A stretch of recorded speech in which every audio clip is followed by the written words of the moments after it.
เจริญพรญาติโยมญาติธรรมใครได้เห็นคลิปนี้ก็บอกต่อกันไป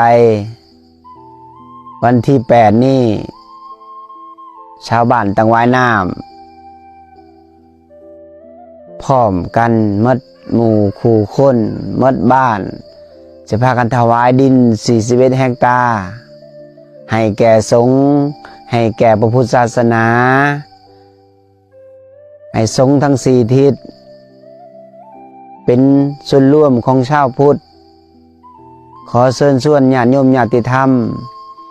ใครได้เห็นคลิปนี้เป็นเจ้าภาพร่วมกัน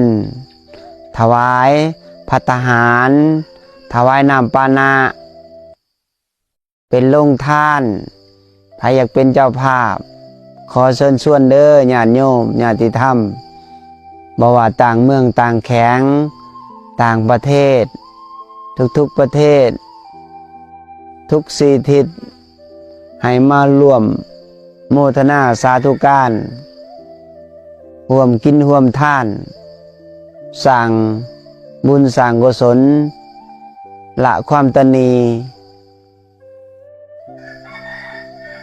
ให้ทานโภชนาอาหารจะเห็นลงทานก็เชิญชวน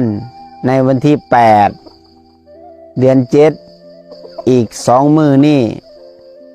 เวลาจ่อจันข้าภัยได้ยินคลิปนี้ได้ยินได้ฟังก็ขอเชิญชวนมาสร้างบุญใหญ่สร้างบุญร่วมกัน